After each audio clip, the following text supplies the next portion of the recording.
Well, good evening, everyone. Thank you for joining us this evening. It is Thursday, 6 p.m, or just after, the 27th of June. I'm really pleased to introduce you to our special council meeting that's been held tonight to consider the 2024-25 budget. I declare the meeting open, and I start by acknowledging the Wadjuk people, the traditional custodians of the land. We also pay our respects to elders both past and present. Can I ask everybody here this evening to please turn off your mobile phones, or at least put them on silent for the duration of this meeting. And this meeting is being live streamed via the city's YouTube channel. Council meetings are public meetings, and any information you provide shall be recorded and may be publicly accessible. The council chambers are not a parliament, and parliamentary privilege does not apply. Elected members and staff risk being held personally liable if their comments are defamatory or breach any duty of confidentiality, and statements made during council meetings are solely those of the person making them. Nothing expressed at a council meeting can be attributed to the city unless it is adopted by a resolution of council. Elected members and employees must disclose any financial, proximity or partiality interest they have in an item on the agenda and declare the interest at the commencement of the meeting, or at the very least when the item is about to be discussed. Financial, proximity and impartiality interests are to be disclosed in accordance with the provisions of the Local Government Act of 1995. Elected members disclosing a financial or proximity interest must not participate in that part of the meeting relating to their interest and must leave the meeting for the duration of that item. The confirmed minutes of a council meeting are the official record of that council meeting. Verbatim minutes are not required. Having said that, the city does publish a full recording of each meeting. And recording of council meetings are not to be copied, republished or reproduced without the city's express permission. The purpose of tonight's special meeting, of course, is, as mentioned earlier, to consider the adoption of the 2024-2025 City Accounting Annual Budget. Attendance tonight at item 2, I'm very pleased to see the full council is in attendance. Thank you, councillors. Approved leave of absence, there is none. Disclosures of interest. Chief Executive Michael Officer, have we received any disclosures? Thank you, Mr Mayor. I've received no disclosures of interest for tonight's meeting. Thank you. We shall move on then to item 4, which is question time for the public. I will open public question time now. It's 3 minutes past 6 p.m. We only have one question tonight. I think it's from Mr Giannetti. Mr Giannetti, is that you? Hi, how are you? Thanks for coming along this evening. I can either read this to the meeting, or you can actually... You happy to do that yourself? The meeting will be read a question from Mr Michael Giannetti of Treasure Road in Queen's Park. He has 2 questions, but I think they can be provided in one response. His question is, has anything been allocated in tonight's budget regarding security or community safety in and around Harry Turner Oval? He didn't mention Queen's Park, but Harry Turner Oval. Thanks, Mr Giannetti. I think you'll be pleased with the response. Thank you. Thank you, Mr Mayor. Through you, Mr Giannetti, you'll see sitting just across from you Mr Shane Mallon, who will be able to meet with you to hear any specific concerns you've got before you leave tonight. There's nothing specific as a new initiative listed within our budget for that area, but there are mobile CCTV units, and we can certainly bend or change our patrols and our other security initiatives to review or respond to any issues you might bring up with Shane. I can't. I'll have to just ask you, if you wanted to speak, you'll have to come to the microphone. Staff, can I get the microphone put on for Mr Giannetti? Right. There you go, it's on. Thank you. The biggest problem is the motorbikes all hours of the night, unlicensed motorbikes racing through the parks. I think the way they're doing, I reckon they're doing drug deals and just, 2, 3, 4 o'clock in the morning, then we come out the front and they come racing down my verge, cut across my drive, straight in front of us, straight through the... It's an ongoing issue, Mr Giannetti, not just in Queen's Park. Yeah. Mr Mallon, as Luke rightly said, is the manager of our rangers, and he has been working really closely with police on a number of initiatives across the city. There's significant funding, just to answer your broader question, in the budget tonight for community safety around a range of initiatives, including increasing our CCTV and also the city's security incentive scheme. But that aside, Mr. Mallon here, Shane Mallon. He'll speak to you, and I think between the two of you, he might be able to provide you with some information that might Thank you assist. very much. Absolutely, pleasure to answer your question, and thank you for coming down, and you're free to leave at any time. Thank you. I close question time now, there being no further questions, and the time is 6:05 p.m. Announcements by the presiding member at item 4.1, there are none. At item 5, receiving of petitions, presentations and deputations, there are none. At item 5.1, which is the first and only item on tonight's agenda, we have the only report, which will be introduced by Ms. Lorraine Driscoll, the Director of Corporate and Commercial, and that is in relation to the annual budget. But before we do that, Ms. Driscoll, for those at home and for those who were in the public gallery but are no longer there, is going to make a short presentation in relation to the budget. Ms. Driscoll, thank you. Thank you, Mr. Mayor. Before I start the presentation, I'll just draw your attention to a minor amendment to page 52 of attachment 1, note 11, elected members' remuneration. There's been a slight adjustment to actual 23-24 actual figures for some of the training expenses between councillors. It hasn't affected the bottom line, and there's no change to the budget figures that you have received. Thank you. Okay. So in terms of the budget for 24-25, our budget focus has obviously been around considering what's happening in the current economic environment. And we would have all heard our latest inflation figures, as announced recently as last night, of 4%. And the impact of the environment obviously places pressure on the city's cost base and leading to increase in costs and service. And we've considered that throughout the preparation of these budget statements. But our focus has always has been around maintaining sustainable financial position, generating operating surpluses so we can fund our asset renewal, maintaining fair and equitable rating structure, and maintaining or improving our service levels, of which we have 45 different unique services. Also to minimise debt and to achieve full cost recovery for provision of services, and to set fees and charges on full cost recovery principles where possible. So in terms of the challenges and how they have impacted the city directly, I'll just go through some of, there's a number of items, but I'll go through some of the cost increases that we've incorporated into this budget. In our employee costs, we've obviously got our wages, direct wages incorporated, and we've built in a 4% wage increase.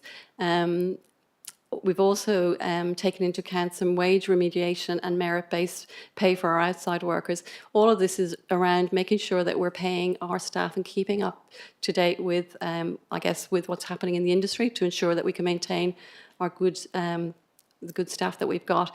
The cost of the 4% increase is about 2.7 million. In addition to employee costs, there's an additional superannuation amount of 0.5% increase, which accounts for about 300,000 in additional costs. As we've reported through our monthly reporting, our construction and supply contract rates have increased, and we've seen over the last 3 years some high inflationary rates. The direct increase this year is about 5%. We know also that the cost per metre squared of our building contracts is increasing by 15%.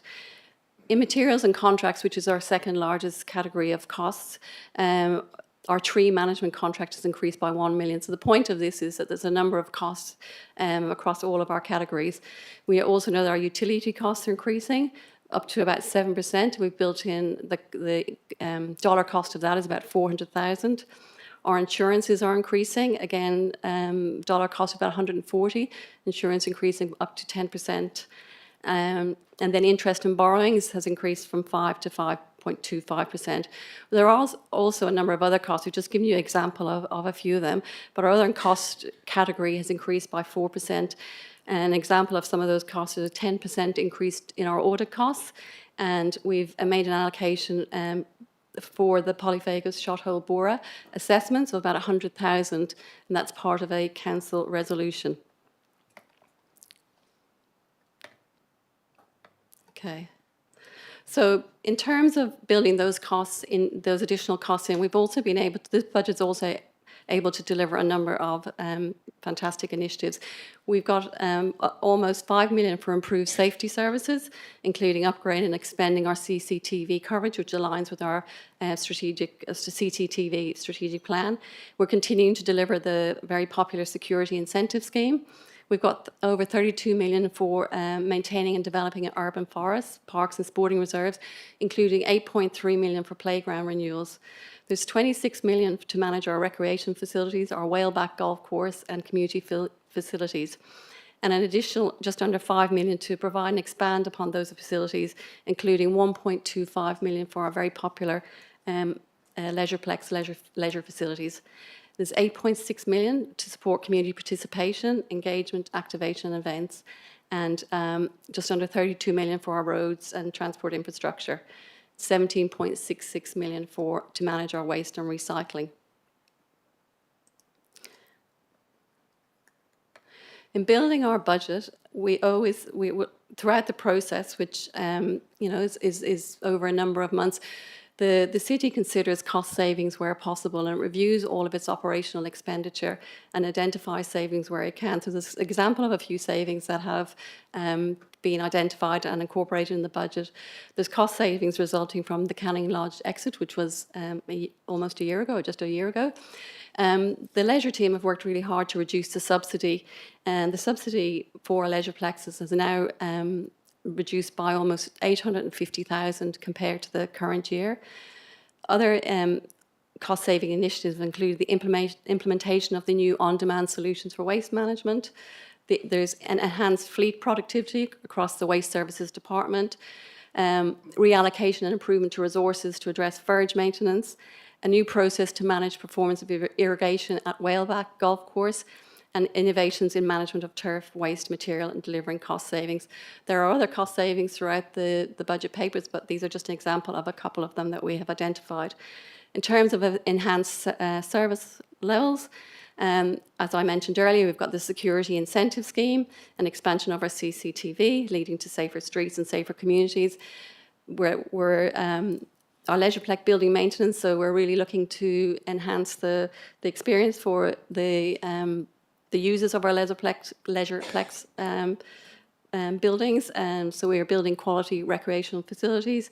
We've identified resources to address verge maintenance and expanded our street sweeping and expanded our waste management services at no additional cost. So in terms of the numbers, what does that mean? So we are recommending a budget with a 6.2% rate increase. That provides us with a balanced budget. And I'll just quickly talk through some of the figures on this slide. So our operating revenue, you'll see in the right-hand column, has increased from 145 from 129 to 145 million. Obviously, there's a rate increase there, but we've also recognising some additional revenue, interest revenue received. When you compare it to this year's budget, it's increased from 2.4 million to 5.4 million. There's also additional fees and charges because of Whaleback Golf Course. And then if you look at our expenditure, it's increased from 126 to 135, leading us to an operating surplus of 9.6 million. If you look further down the table, you'll see we're budgeting for capital expenditure of 44.6 million versus 43.4 for this year, and providing us with an overall balanced position.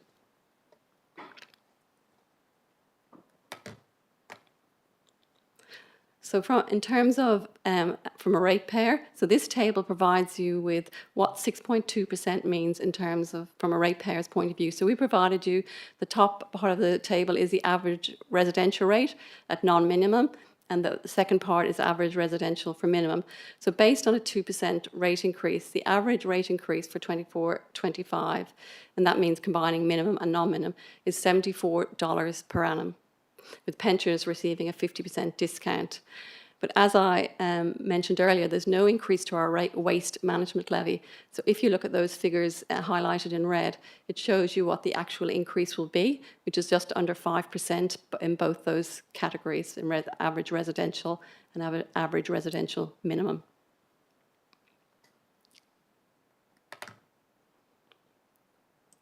So this table here provides you with an overview of local governments in, or neighbouring local governments. There's 10 local governments listed there. The 6.2% increase still retains Canning as a low rate position. You'll see in this table, Canning is the second lowest average rates in its cohort. The red line at the bottom, the variance to Canning, that's 17%, indicates that Canning is 17% lower than the average rates within this cohort of those 10 local governments.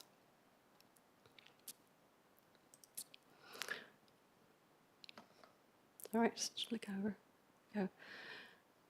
So, in this Better Budget for a Brighter Future, what we're delivering, so in summary, we're delivering you a balanced budget. There's less reliance on debt. We're building a better financial future, and there's some tangible outcomes for the community. The significant commitment to safety services, which we've heard through our Living in Canning survey, almost 5 million. There's a 32 million for parks and playgrounds. The 8.3 million for new playgrounds includes 3 new district playgrounds in Shelley, Manana Park and Kent Street Ware. And all of those will be delivered over the next 18 months. Our very popular leisureplexes are receiving funding to maintain the facility to the standard that the community expects. And there's an 8.6 million towards community connection. So that 8.6 million across our 3 libraries, our 2 youth centres, our Hillview Intercultural Community Centre and to free community events. Thank you. That's it. That's it. Thank you. I better turn my microphone on, that's a little bit better. Thank you very much for that, Director. Councillors, let's get to the order of business. We have the item before you, which is CC 001 of 24. The title of the report, of course, being 2024-2025 Annual Budget. The recommendation is partially on screen because it runs to 16 parts, but it certainly is on page 6 of tonight's agenda. Can I have a mover for that item? Deputy Mayor Amanda Spencer-Teo will move it. Can I have a seconder, please? Councillor Page, thank you. Deputy Mayor, would you like to start us off? Yeah, thank you, Mr. Mayor. Excuse me, sorry. Thank you, Mr. Mayor. Rather than speak and then move the amendment, if I may, Mr. Mayor and Governance, move those amendments that we have been discussing over the past few days and that Council received this morning. Thank you, Deputy. Yeah, we'll just get the amendment up on the screen. Councillors, the Deputy Mayor has been working with the governance team in relation to an amendment. She is putting the amendment. I'll just wait till it is up on screen so you can see all of it. Are we able to roll that up a little bit, Governor, so councillors can see the full amendment? And then I'll ask for a seconder. Deputy Mayor, I'll call for a seconder, please, for the floor. Do I have a seconder for the amendment? That'll be Councillor Bain. Thank you, Councillor Bain. Deputy Mayor, can I just get you to run through the amendment for Council? And I'll ask councillors just to read through it while the Deputy Mayor is speaking. Deputy Mayor. Thanks, Mr. Mayor. Firstly, I apologise to Council if this seems rushed, but when you make even a small amendment such as this, it completely changes the officer's recommendation. Therefore, guidance was needed to ensure that this was done correctly and that the CEO was comfortable in his ability to make the necessary reductions without compromising service delivery or employment to any staff. These amendments, put simply, remove what I and some others believe are non-essential spending, which can be argued at a later date, whether or not they're in the remit of local government. As a result, the proposed rate increase reduces even further to approximately 5.59%, or an average of 4.6% across all ratepayers.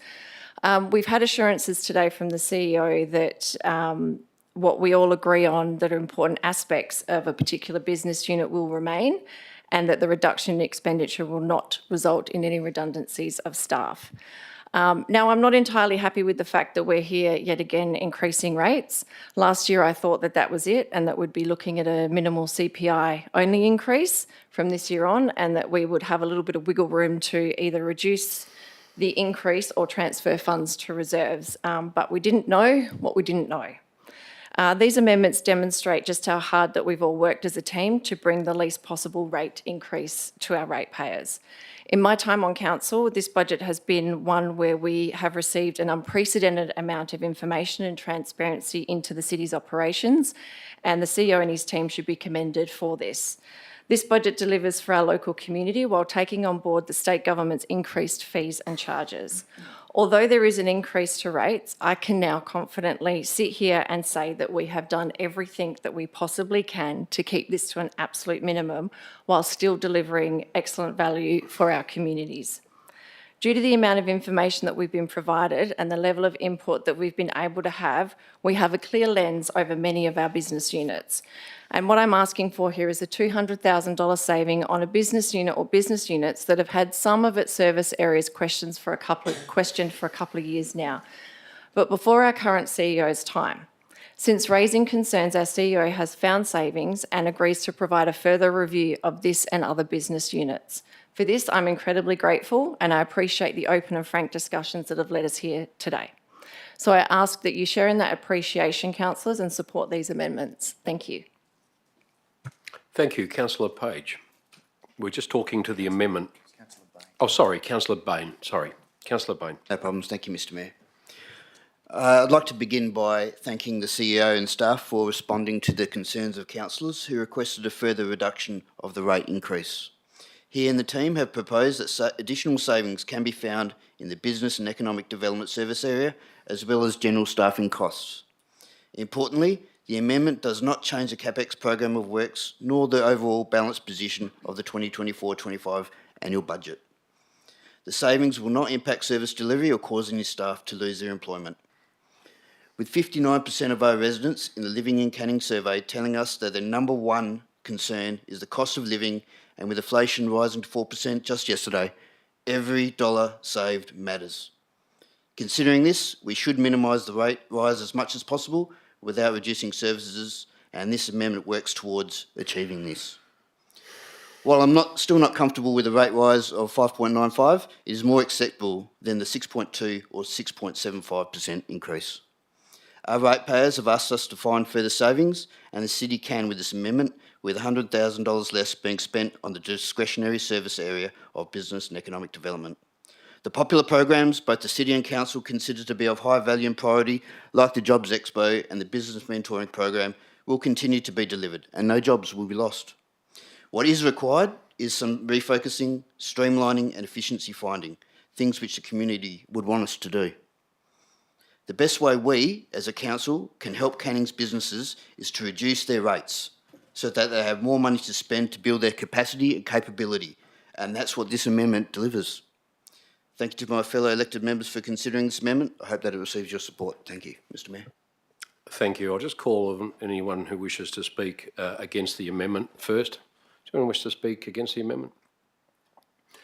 I'll speak against the amendment just from the point of, well, I'll just raise a couple of points. I too thank the CEO for his agreement to review the business development area, but in doing so, I don't understand why we would then seek to significantly defund that area before the result of that review has taken place. It seems to be putting the cart before the horse.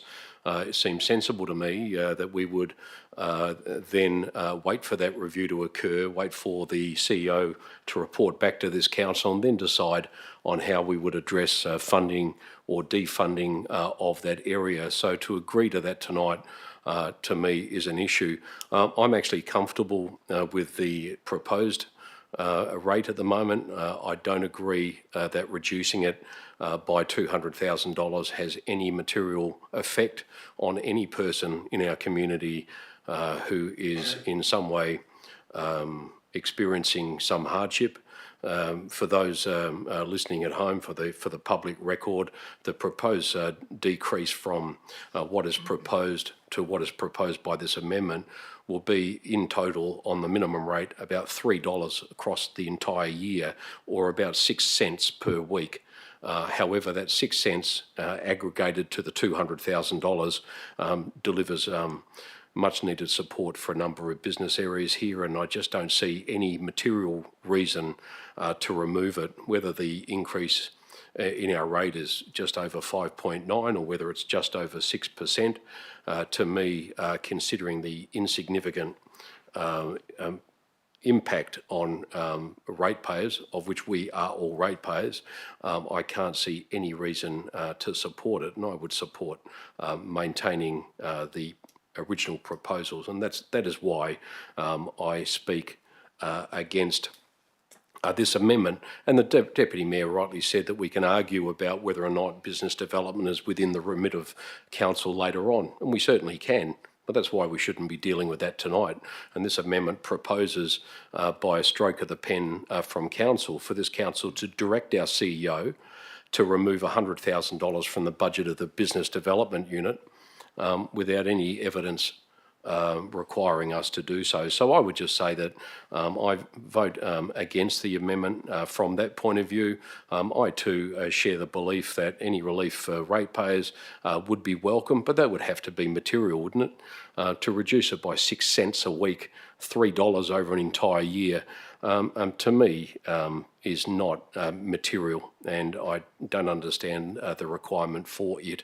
If it's about aesthetics and the way this looks to members of the public, I'm confident with a very small number of people that made submissions in relation to our proposed budget, which was 18 in total across our 100,000 residents, but obviously we have far fewer ratepayers, but we had 18 people, one of which supported our proposed increase, funnily enough. But I don't see any evidence here to further reduce that number and keep racing to the bottom. I'm really pleased that the CEO and the city, at the urging of councillors, including the Deputy Mayor and other councillors here, has worked hard, and we have reduced what was actually initially proposed. We've reduced it significantly, I believe. So I think just this last minute, without notice to council, without proposing this on the night, I don't see a need to support it, and I won't be supporting it. But thank you.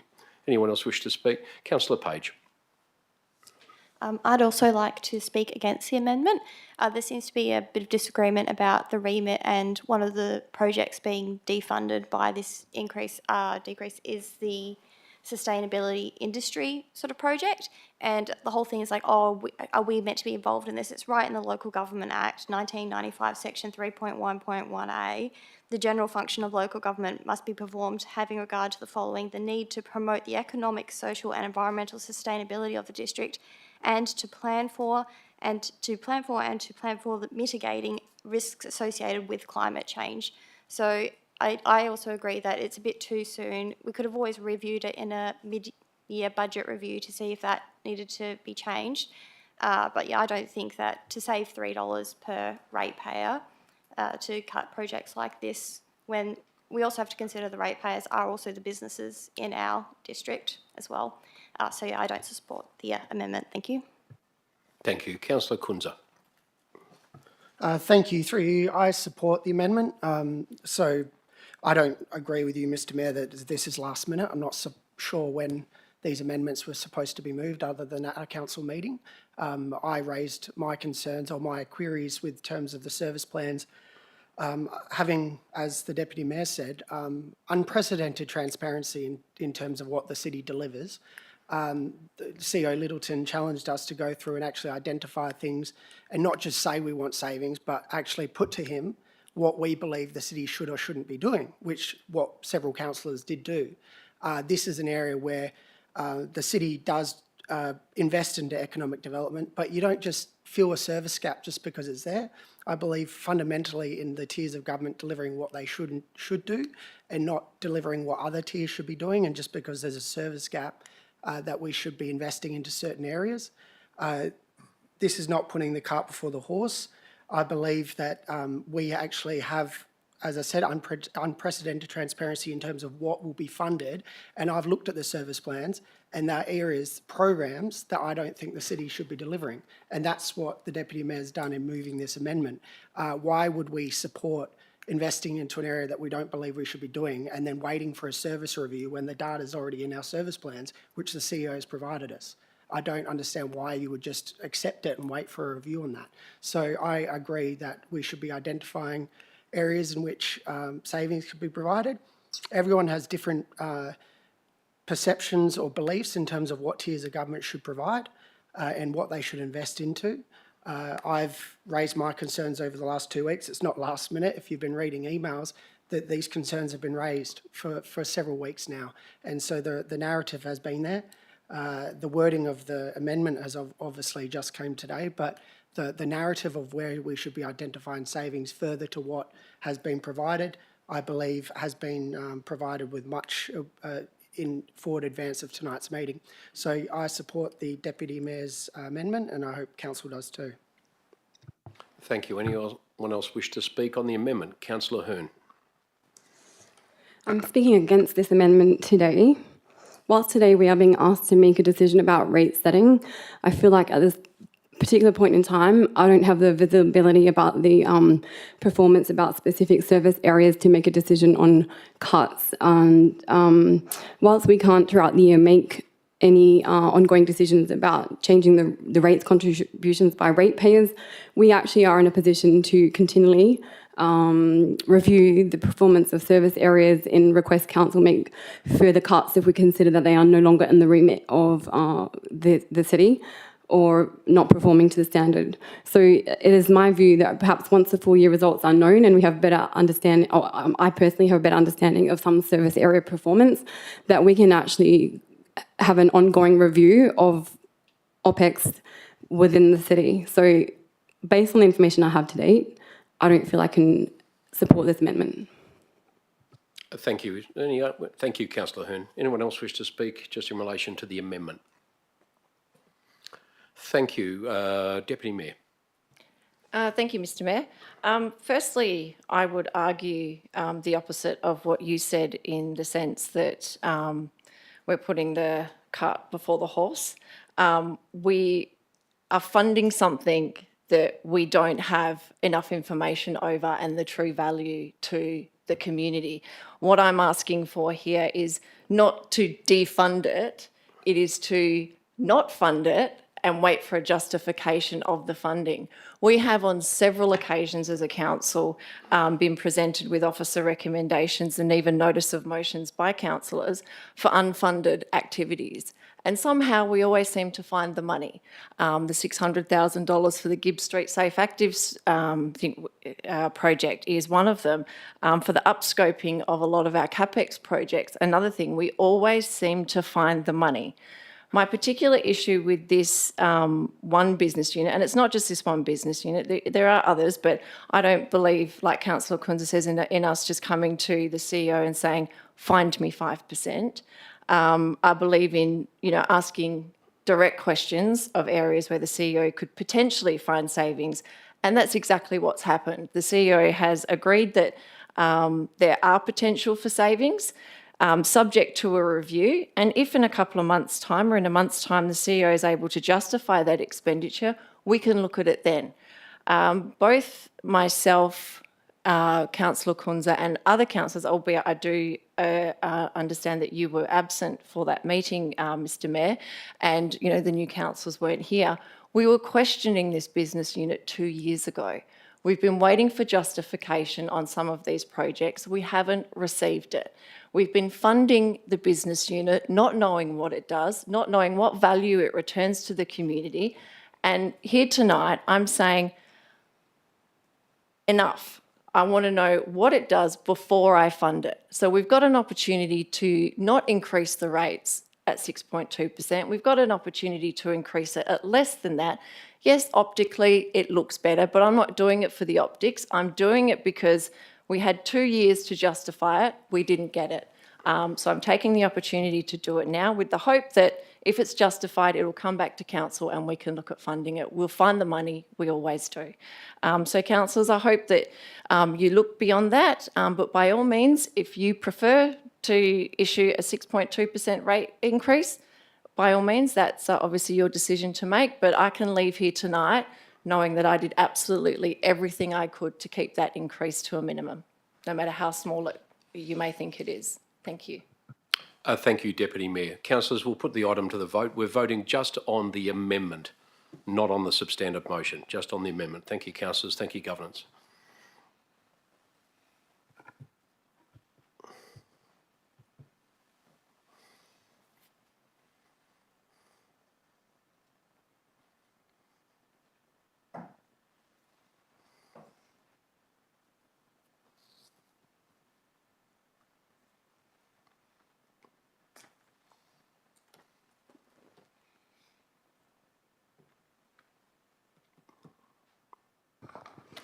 The amendment to CC 00124 has been carried with 6 in favour and 5 against.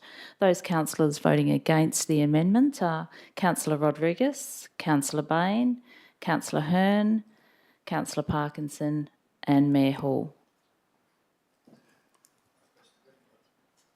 Thank you. It's been carried. Correction, Councillor Bain voted for the amendment and Councillor Page voted against the amendment. Thank you for correcting the record. The matter has been carried, so the amendment has been carried and the amendment now becomes the substantive motion. The Deputy Mayor has already... I'll allow you to speak to the substantive motion. Councillor Page, you were actually the seconder for the substantive motion, I believe. Deputy Mayor. Thank you, Mr Mayor. I'll be brief. Obviously, I've spoken enough. But I just want to say that I want to thank councillors who took the time, who visited the leisurplexes and the depot, as I know most here did, because we really can't sit here and say that those walls are literally disintegrating and the tiles that are falling off the walls and the ventilation is acceptable or adequate, and that our community should just sit back and accept that. While I wish I wasn't here increasing the rates, no matter what rate it is, unfortunately we are still paying for the actions of the past. The councils before us who refused to increase rates when times weren't tough have meant that we have a backlog of asset renewals and minimal funds in reserves for times like these. Who knows what a CPI-only increase back then could have meant for us today, but we can't change the past. But here we are today and we're looking at a budget that delivers for our community. It repairs and replaces our failing infrastructure, all while not compromising the delivery of our essential and much needed services. Some aspects of this budget are out of our control, such as a state government increase to fees and charges, which include the waste levy of 21.43%, the street light tariff of 4.6%, the ESL by 4.31%, and what we just heard, the 10% increase to audit fees. We simply cannot afford to absorb CPI plus these increases.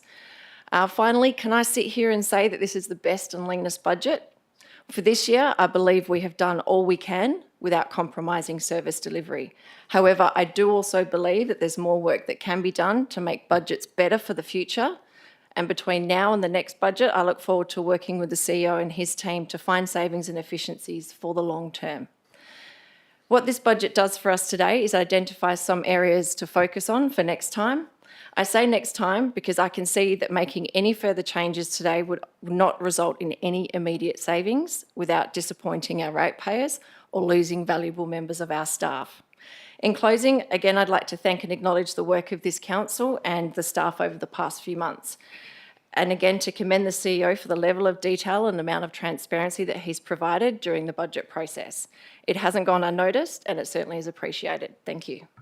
Thank you, Deputy Mayor. Councillor Page. I would like to say I support the officer's recommendation, and I do also want to appreciate the work that has gone into this budget. It's not been easy. Been a lot of work done here to try and find the savings without compromising that service delivery. And I really do want to appreciate the executive team, and basically the entire city has been really, really working hard. And I think that the community does appreciate that in this time of such economic volatility, that we have to try and plan for that future and be sensible and not end up in a deficit. Thank you. Thank you. I'll speak in favour of the item, but I wanted to actually propose an amendment.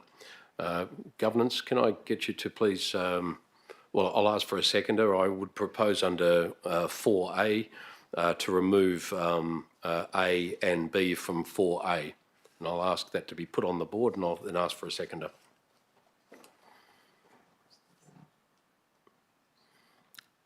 So 4A remains.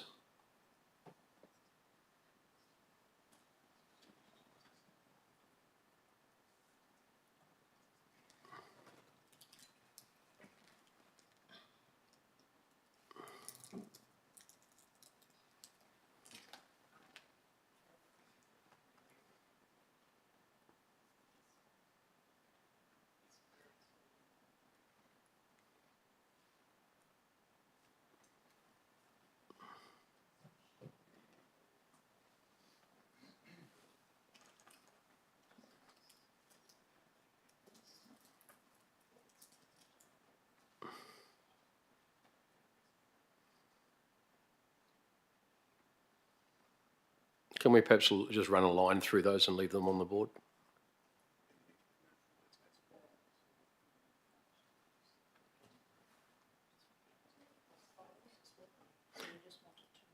The end of it would be a full stop after 974.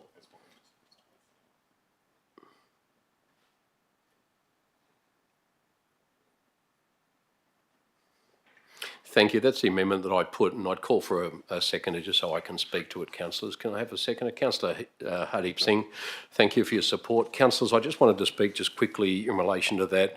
I do support the Deputy Mayor's amendment, other than just this I've got an issue with, and I'm hoping for your support so we can find a compromise to it. Look, Canning is Perth's third largest economy, and as a council I know we're really proud that our city contains two of Western Australia's premier commercial districts in Canning Vale and both Welshpool. Our prosperity as a community and our ability to maintain our position as one of Western Australia's lowest rating local governments is underpinned by the success of our business sector. It employs our own citizens, it attracts spending into this district, and above all, our business community contributes around 45% of our total rate income. Their contribution to the city is enormous, and 1 in 20 jobs in Western Australia are located right here in the city of Canning.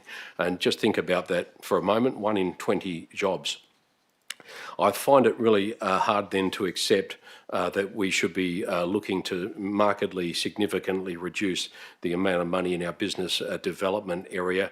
We absolutely do have a role to play in business development by using our reputation to attract more business to this district, by ensuring that business confidence in this council remains high, that entrepreneurs are encouraged to invest in this district, and by using our contacts as a local government to encourage and mentor start-up businesses. I'm really proud that the City of Canning does indeed have a growing international reputation as a business hub. We've hosted official government delegations from Malaysia, China, Indonesia and Cambodia. Some councillors have been involved in those, and earlier this week the City of Canning hosted an official delegation sent by the Government of Indonesia. That roundtable discussion was held regarding Canning's growing reputation as a food hub, and that discussion included the Deputy Director of the Department of Primary Industries, the Consul General of Indonesia to Western Australia, business leaders from Canning Vale, including the Chair of Perth Markets, City of Canning business founders and other relevant professionals. And following that meeting, the Minister, Jackie Jarvis, the Minister for Agriculture and Food herself, attended the City of Canning and was involved in a really wonderful event, which was a startup event that I believe Councillor Page also involved herself in, and that I know all elected members were invited to. I'm really pleased that the council was able to attend. Our business mentoring program has been extraordinarily successful here in the city and has seen the creation and development of many local enterprises that we hope will, with our support, will grow into larger successful enterprises and start to employ local residents. Our recent Job Expo was a complete sellout, and it provided a forum to promote local businesses and support their need for new employees in a very tough job market. It was an extraordinary event, one which was attended by many of us here tonight. The city has also formed the Western Australian Food and Beverage Alliance with the Shire of Murray, the Shire of Murray being the home of a world-class food precinct supported by Murdoch University and other institutional supporters. The success of that alliance is so well known that the City of Wanneroo and the City of Swan are both looking to join the alliance, and the business development manager from the City of Wanneroo was a keen observer at that recent roundtable held earlier this week with the Indonesian government. Our business community are ratepayers. Some are actually residents, and they really do deserve our support. Considering the relatively small allocation in this area, the business development area, I would implore Council to support not reducing it further. Just 7 months ago, this Council requested the CEO to engage more meaningfully with our business community and develop better relations. I supported that initiative, and I accompanied the CEO on many visits to our large and medium-sized businesses, because business relationships are really important to a big commercial economy.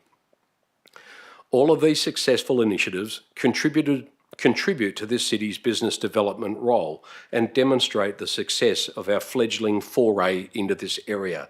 Councillors, the city has perhaps not, in my view, adequately conveyed the value of the business development team to elected members. I accept that. The Deputy Mayor summed that up well. It's a view that I've shared with the CEO.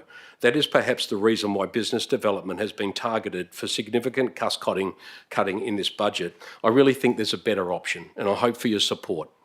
I therefore ask you to support my amendment, which retains the rate increase at the level which now appears to be agreeable to the majority of council, but allow the CEO to work within the budget to find the savings that we now require of him.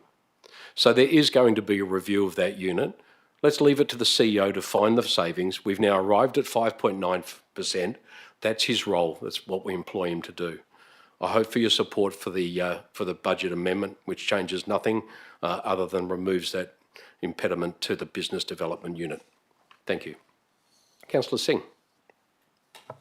Thank you, Mr. Mayor. I support this amendment. I'm always in favour of giving more freedom to our CEO. He's one of arguably the most capable person in the room to find those savings in our city's operating budget. So why not let him decide? Thank you. Thank you. Anyone else wish to speak on the amendment? Deputy Mayor. I've got some questions. Yep. So this could come from anywhere. Could we at least, would you even consider at least asking for a report to come back to council so we've got some involvement over where these cuts are? I mean, this basically just says just find $212,000 from anywhere. Since you asked the question, I don't think it's our role to direct the CEO to actually and tell him without knowing the full impact of those changes to just take money out of the budget. I agree that councillors have been asked to provide feedback, but then I don't think it's our role to direct him. I think the CEO, no one has a better knowledge of this business than the CEO. I agree with Councillor Singh. I'm absolutely confident in his ability to find those savings. We've set him a goal of finding those savings in operating expenditure. They won't come from CapEx, so operating expenditure of $212,974, and I'm completely confident in his ability to do so.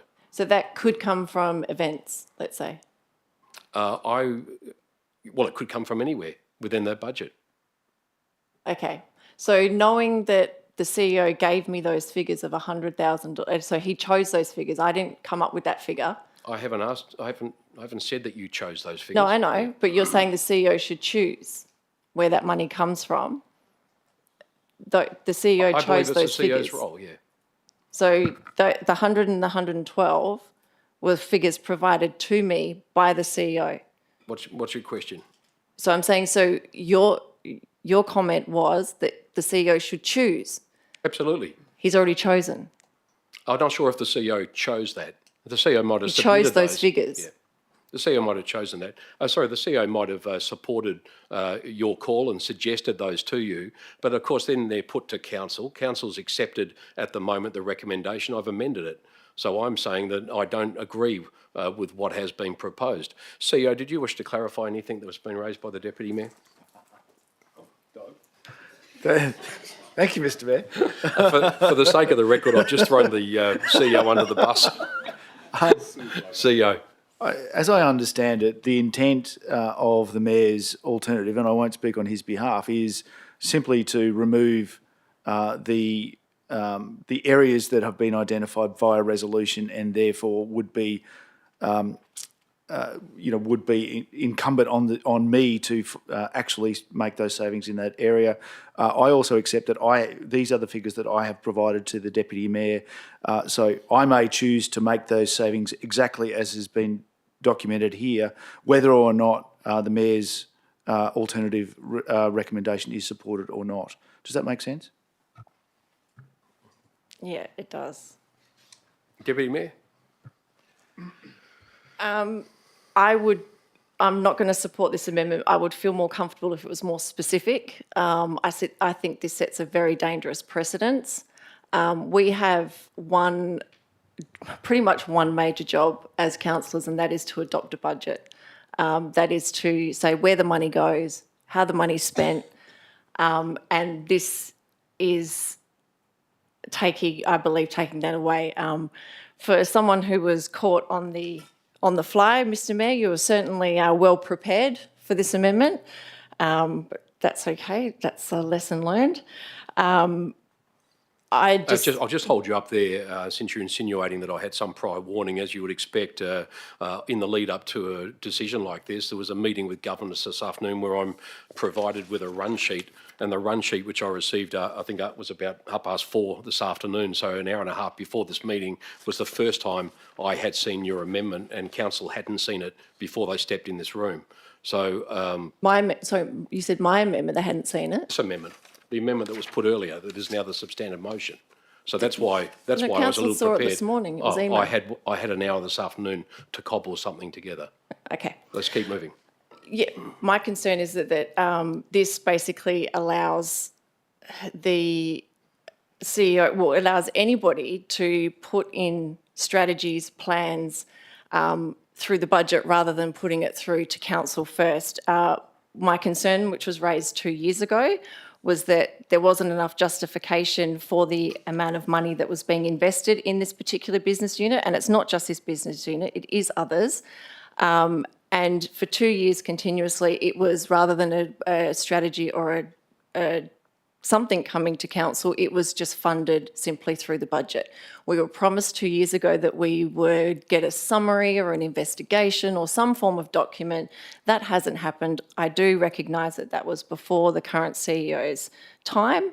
However, I just am really fearful that this is just going to encourage more funding to be allocated to strategies and plans that we don't have any oversight over, rather than it coming to council first. If this was more specific, I would 100% support it. Those figures and those reductions were given to me by the CEO. I didn't make those up. I've worked with councillors and I've worked with the CEO on this. So it's... Feel free to make it a suggestion or amend it. Well, I would like to... I think the $100,000 that the CEO provided me with was justified, I believe. I was happy with that. I would prefer to keep A in, and I would prefer to keep the 112 at the flexibility or the discretion of the CEO. So if you would be happy to keep A and remove B, subject to a review of that business unit. Again, like I said, if the CEO comes back to us next month with a justification of that $100,000, we'll find money. I'll fund it. I'll support it. But I want that first. And I think, considering where we are now and where we were 2 years ago, I think council's entitled to that information. So if I can implore you to consider keeping A and B, I think you'll probably get a unanimous support. I guess the issue is that if you actually remove B, we've just done exactly what I guess you spoke against, is that we need to find $112,000 worth of savings and leave that up to the CEO's discretion at this time. I support what you say in relation to the $100,000 budget expenditure, and that has always been my contention, that the money shouldn't be taken out before a full review is actually conducted. But it can always be put back in. That's my argument. But that's We've exactly done it before. Right. Yeah, that's right. But it's yin and yang, isn't it? We're both arguing the same thing, but from a different perspective. Yeah, like I said, I was at that SIB, so were many other elected members who didn't support or who raised concerns about particular items in that business unit, and where he's still 2 years later asking to continue to fund it without any justification. So. All right. Well, let's keep moving with the amendment at the moment. We'll see how it goes. If it actually falls over, I'll accept that. If not, it's open to be further clarified or amended again. This can be amended as often as you would like. Councillor Hearn? So through you, Mr Mayor, I have a question for the CEO. Yes, go ahead. Were you requested to find a couple $100,000 operational savings, or you actually specifically asked to find savings from the BD and E unit and the staff budget? Yes, good. Thank you, Councillor Hearn. CEO. Thank you for the question, Councillor Hearn. As you would know, since the, as part of Council's consideration of the budget papers, a number of councillors had approached me around specifically the BD and ED service unit or business unit area, via email a number of times, so all of council were made aware of those concerns, and obviously my responses in response to those questions from councillors. Earlier this week, it was requested of me to contemplate a reduction in the rate increase from 6.2 to 5.95, and there was a request that I look at the BD and ED area specifically. In fact, initially, the request was that could all of those savings come from that area? My response to that was no. I had looked to reduce elements of the BD and ED expenditure that I had identified in my responses to council. One of which there was $33,000 in there for the sustainability industry project, which we have obviously not funded, and some reduction in other elements around training and events and sponsorship to account for the $100,000. I didn't believe that I could reduce it any further without having a substantial impact on its ability to deliver outcome. So the $112,000 will come from the remainder of the budget. That was the feedback I had provided, and that is that has now been incorporated into the amendment that council has considered. Obviously, the broader intent was to reduce the rate increase from 6.2 to 5.95, and that's what this amendment has been able to achieve. Thank you for your frank response, CEO. Councillor Hearn, follow up. Yes, I do just have one follow-up question. So you were asked whether you would have the latitude to make these cuts regardless of what this amendment says. And I applaud your politically adept diplomatic answer. But my question to you would be, would you? Would he... What? Would I? Would you still look to these areas to make these cuts if this amendment was to pass? Or would you be looking more laterally?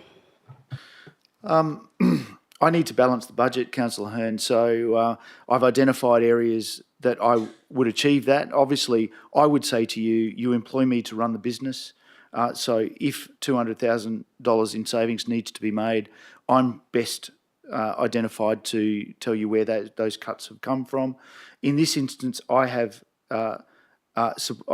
provided these figures, the 100 and the 112, to balance the budget and to strike a rate. That's what I would continue to do. I have committed to a review and providing council with some commentary around BD and ED, understanding that my view was that it should have been funded to the extent that we initially recommended.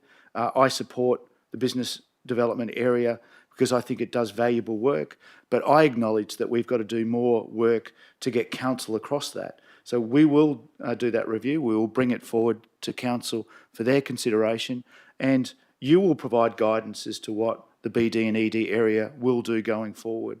And you'll also see the value in the funding that it is provided with. I acknowledge that this isn't our only opportunity to look at the budget. We will continue to review the budget as we step through the financial year. So there will be other avenues and other opportunities for us to consider various programs in that area and in others. So our goal here tonight is to focus on is to strike a rate so that we can continue our business. But it is a budget, it is a projection of costs, and it will change throughout the financial year. So I think the conversation from council has been really valuable, but our broad requirement tonight is to strike a budget so that we can get on with our business. Thank you. Sorry, just to clarify, so in summary, if this amendment is to pass and A and B is removed, it's very likely the B, D&E and staff development budgets would still see these cuts. CEO? Yes, our current focus is on getting a rate struck as quickly as we can. These are the things that we've identified. I would initiate those elements so that we can ask our finance team to get on and do a rates run. Thanks for that clarification. Did you wish to speak to the item? Are you happy with those questions? Thank you. Anyone else wish to speak? Yeah, Councillor, Deputy Mayor, sorry. Sorry, just thinking, sitting here thinking, would you be open to considering a very minor amendment to your amendment to say reduce operating expenditure within brackets excluding events by $212,974? Yeah, I've got no problem with that at all. If that was the case, I would support your amendment. Okay, I have no problem with that at all. And I would consider that a minor amendment that doesn't change the intent of the amendment. So the amendment would read, the seconder. Councillor Singh? Can I speak on that? You can just either agree to the proposed. I do not agree to the proposed excluding anything. If we are giving freedom to our CEO, we should give him full freedom, or we should dictate him exactly what to cut. That. So I do not agree with that. Perhaps then just to get this moving, I would suggest that perhaps a report come back to council for CEO. Could you maybe ask someone else if they would like to second it? Yeah, I was going to suggest, thank you, Mr Mayor, if Councillor Singh was unwilling to consider that and wished to withdraw as the seconder, then it would be open for somebody else to second your amendment. I would also say, whilst I appreciate Councillor Singh's faith, it is not my intention to reduce events, regardless of whether that would be whether that would not be explicit or is explicit in the resolution, unless council directed me to reduce events. I see no sense in reducing events from this budget. On the basis of that, Councillor Singh, are you able to support it? On the basis of that, I don't think I need the amendment, to be honest. I'm happy to take the CEO's word that he won't reduce events. And it's on the public record. Yep, and with what he said earlier, that he would look to those areas first, I'll support the amendment based on the CEO's comments. And we can certainly review at the next budget review or the budget review subsequent that. We can obviously look at that post the review of the business development area. Thanks, councillors. Councillor Kunza. Yeah, Mr Mayor, I'm speaking against the amendment.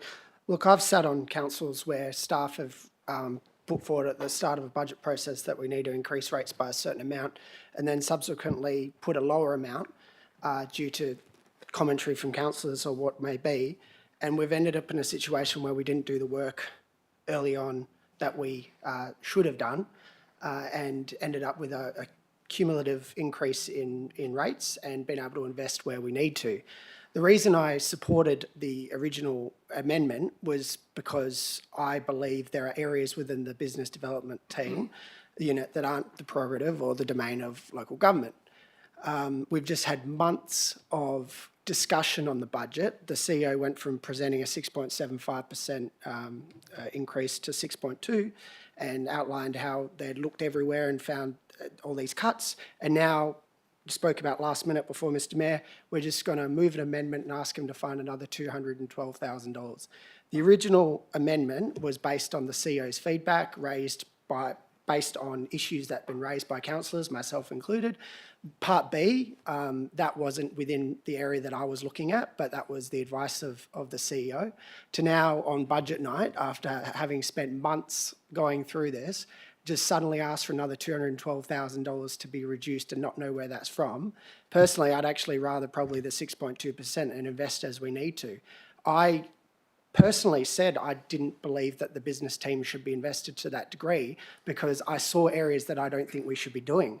By accepting this amendment, we're probably going to do those things and then find savings elsewhere, having spent months looking for those savings. You gave a great speech, Mr Mayor, and I'm not sure why you didn't give that in response to the Deputy Mayor's amendment in the first place. I have no issue with what the Economic Development team and business team do. For the most part, I think they do great work, and we've, as a council, have made commentary that we need to engage more in our business teams, in our business community, and I fully endorse that. I've said that for a long time, and it's been a comment over the 9 years that I've been on council that the business community invests so much in terms of rates but gets so little back. Well, I fully support giving back if it's relative to what local government should be doing. And so I don't support changing this amendment and asking the CEO to find another $213,000 in hypothetical savings on budget night just because we want to reduce it from 6.2 to 5.9. He gave us the challenge of finding areas that we didn't agree with, and I followed through with that. And that's why I supported the amendment. But I'm not going to now on budget night ask for hypothetical savings whilst basically saying the things that I had concerns with to continue. I actually don't think this is the proper way to go about it, and that's pretty ironic given the conversation that's gone to date. But I'll be voting against this amendment, and I hope Council does. We just endorsed the previous amendment put forward by the Deputy Mayor, and I think that's how it should continue. Thank you. Anyone else wish to speak? Councillor Bain. Thank you, Mr Mayor. Just on the amendment too, by the way. Sure, no problems. I'll be speaking against the amendment. As Councillor Kunze just mentioned, the CEO has provided the figures and proposed the additional savings to achieve the 5.95% rate increase. We know where the savings will be made. There are no unknowns. I don't support this amendment, which doesn't put any guardrails in or place any parameters. It provides no certainty, which is critical when preparing a budget. Thank you, Mr Mayor. Thank you for that. Anyone else wish to speak before I close debate? I'll just rebut some of that, just to say that in relation to guardrails, and I take your point, Councillor Bain, but the CEO has just said, first of all, he said that he was specifically asked to try to find savings in that area. In fact, the first conversations were about trying to take all of the savings from that area. But as far as guardrails go, the CEO stated emphatically he's the best placed person here to find those savings or to identify where that money should come from.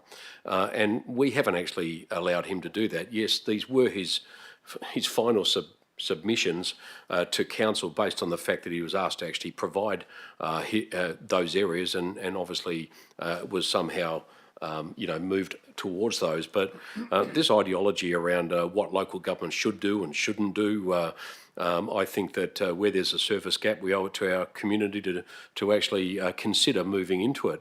I'm really disturbed by the fact that part of this was, and it's no fault of anybody, the CEO actually raised it, but I'm really surprised that we targeted staff savings, staff amenities, staff training, and we're going to actually take the money from those areas. And I, like all of us around the table here, highly value our employees.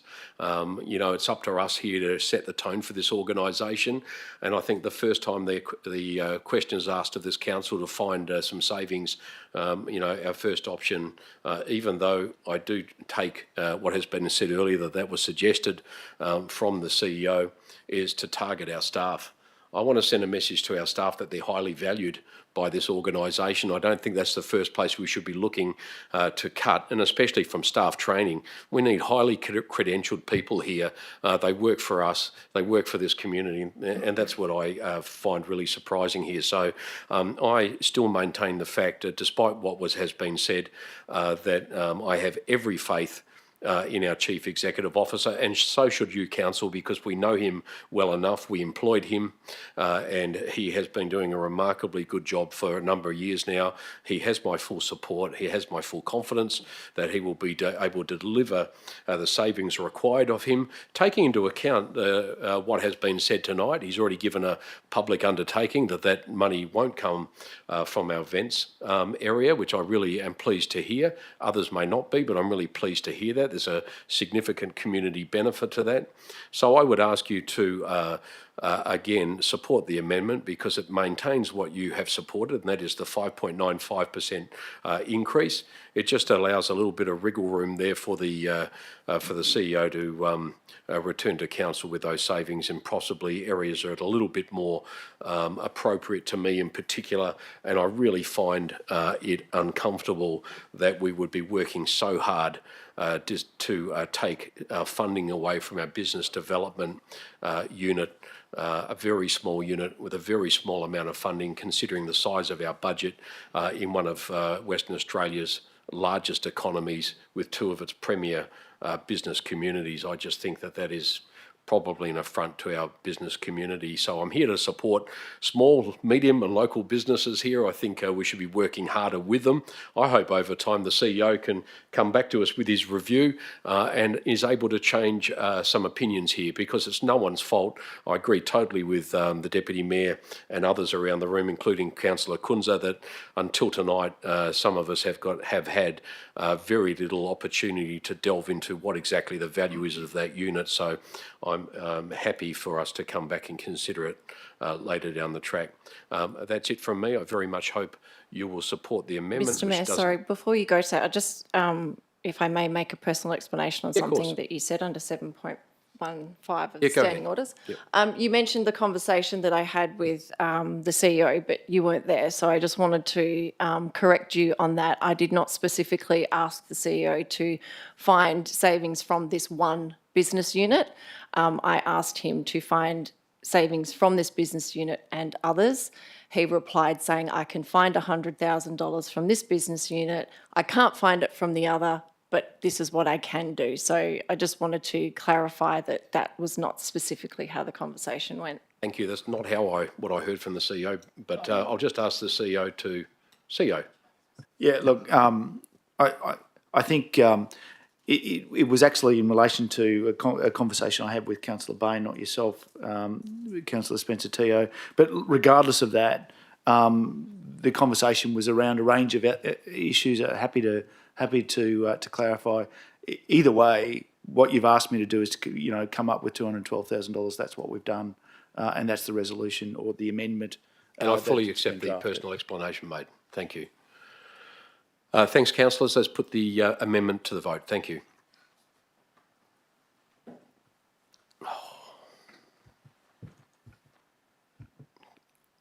Governance, I might have just clicked the wrong button. I think we've got one more to vote.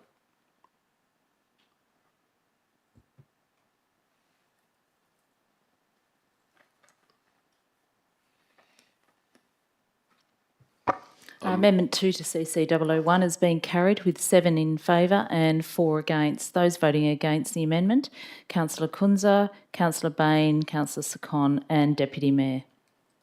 Thank you. The amendment has been carried. Thank you. We revert back now to the substantive motion, which was first put by the Deputy Mayor, Councillor Amanda Spencer-Teo, and I wonder whether anyone has any further amendments to the substantive motion, or whether we can actually put it to the vote.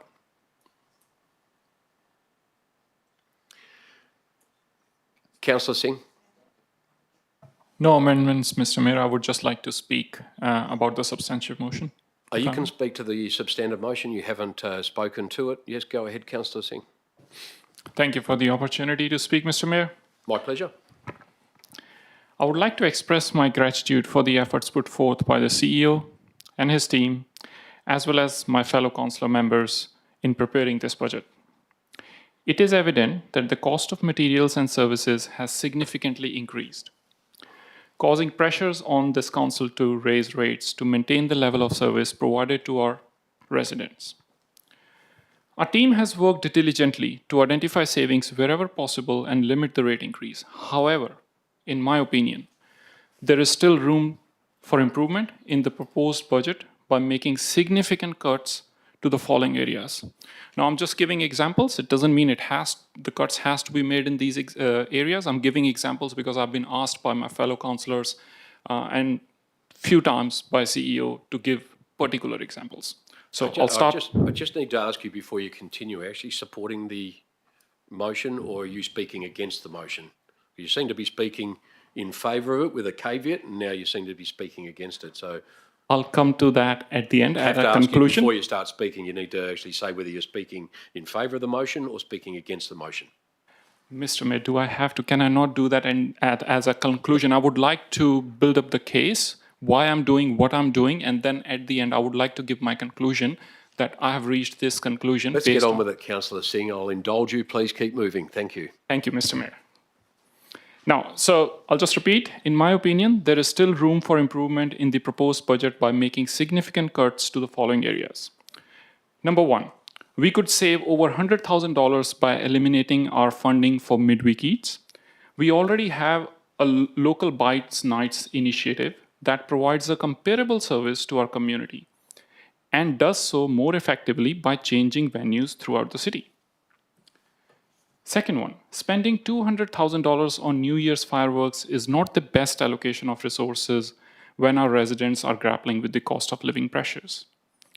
The fact that the majority of the budgeted funds goes towards traffic management rather than the actual fireworks is particularly disheartening. It may be beneficial to explore the possibility of hosting multiple smaller firework events throughout the city for a fraction of the cost.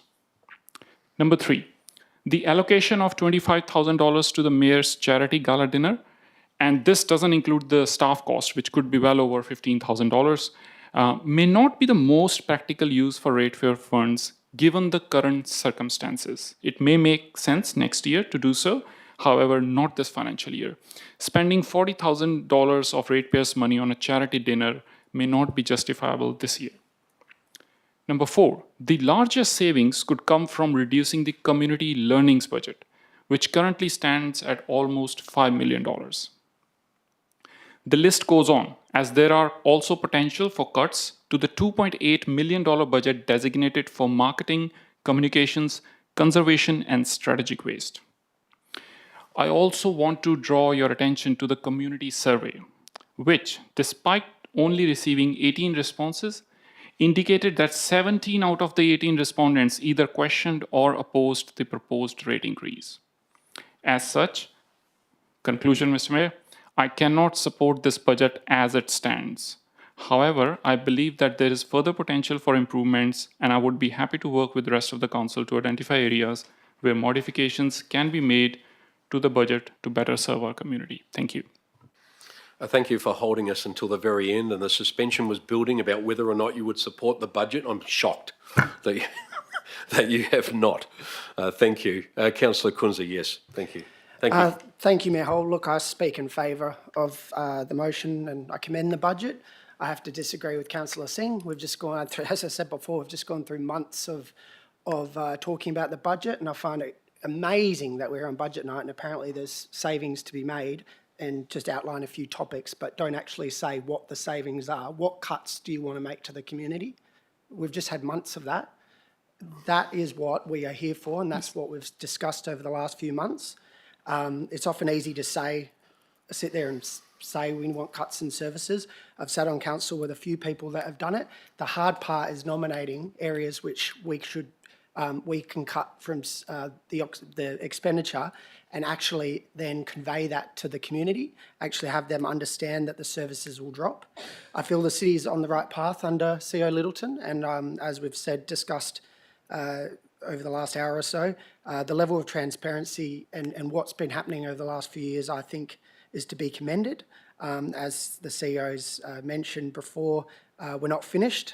There's much more that needs to be done, but I think we're on the right path. We've made a number of major decisions in the past few years in terms of major expenditure, getting out of areas that local government should no longer be in, aged care and disability services, and there's other areas that aren't so conspicuous where we can find savings to be more efficient, like what members of the community ask us to be.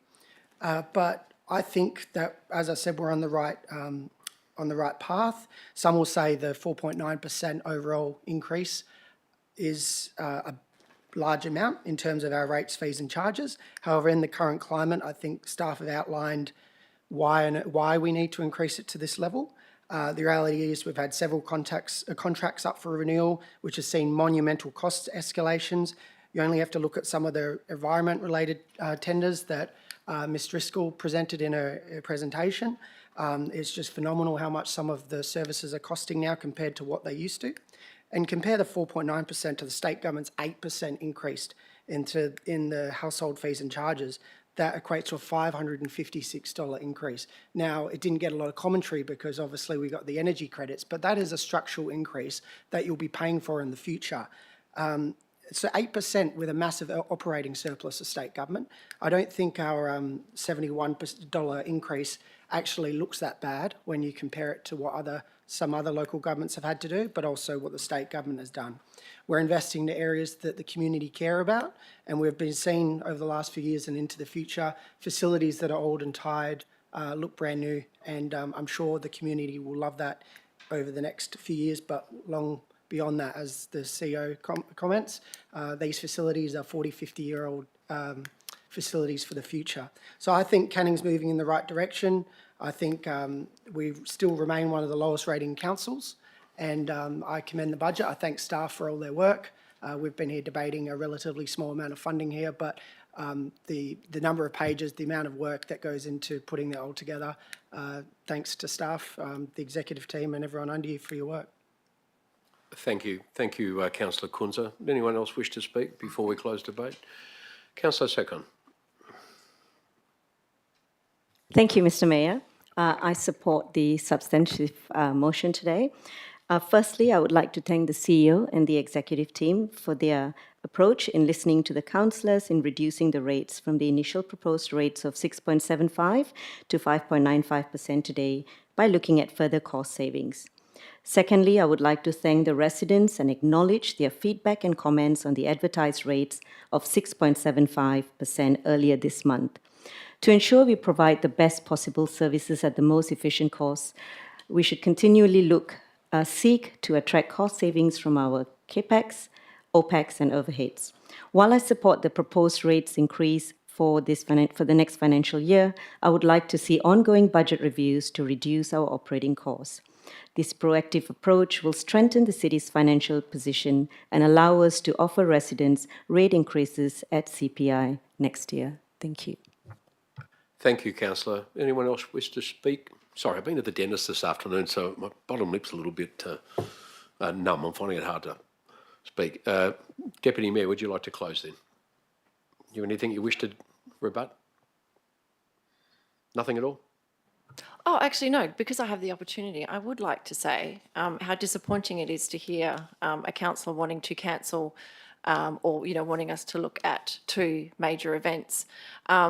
You are right, we are in a cost of living crisis, and these two major events, which are the two most popular in the City of Canning, are frequented by not just Bannister Ward residents, because that's where they're hosted, but by people from all over Canning.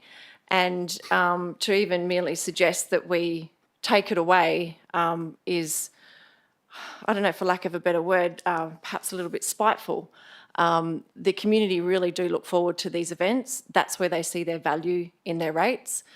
They see it in the playgrounds and in the CAPEX. So yeah, I just basically wanted to mention that how disappointed I was to hear that. But again, I think that was the only person who spoke against it. So thank you, everybody else. Thank you, councillors. Thank you, Deputy Mayor. Thank you to those who spoke. Let's put the item to the vote. So this is in relation to the 2024-25 budget. You're now voting on the substantive motion. Thank you.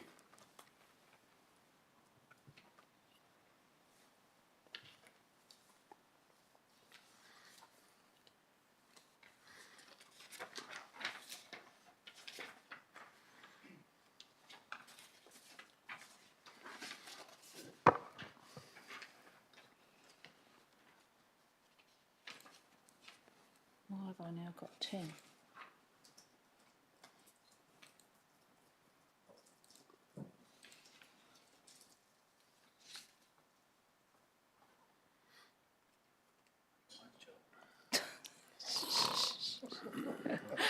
I may have to call the vote.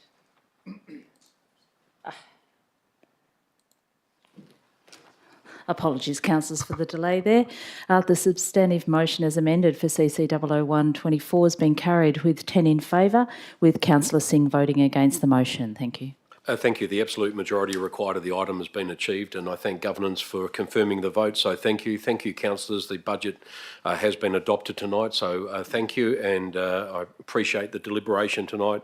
Before we move on, I echo the words, the sentiment expressed by Councillor Sekon and others in thanking our staff, particularly our finance team, Hitesh Adewale, and also Director Driscoll here, and all of those who contributed in some meaningful way to all the work that's been done behind closed doors for a number of months here at the City of Canning. I hope the community understands there's been an awful lot of hours put into and late nights put into deliberations around the budget.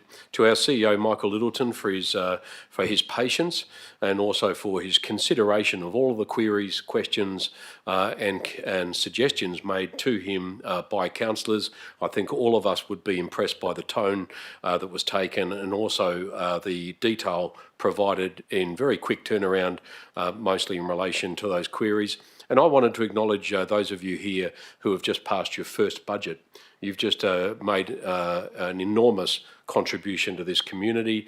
It's a heck of an experience, isn't it? But a really big body of work, and I congratulate those councillors who have tonight handed down their first local government budget. So congratulations to you all.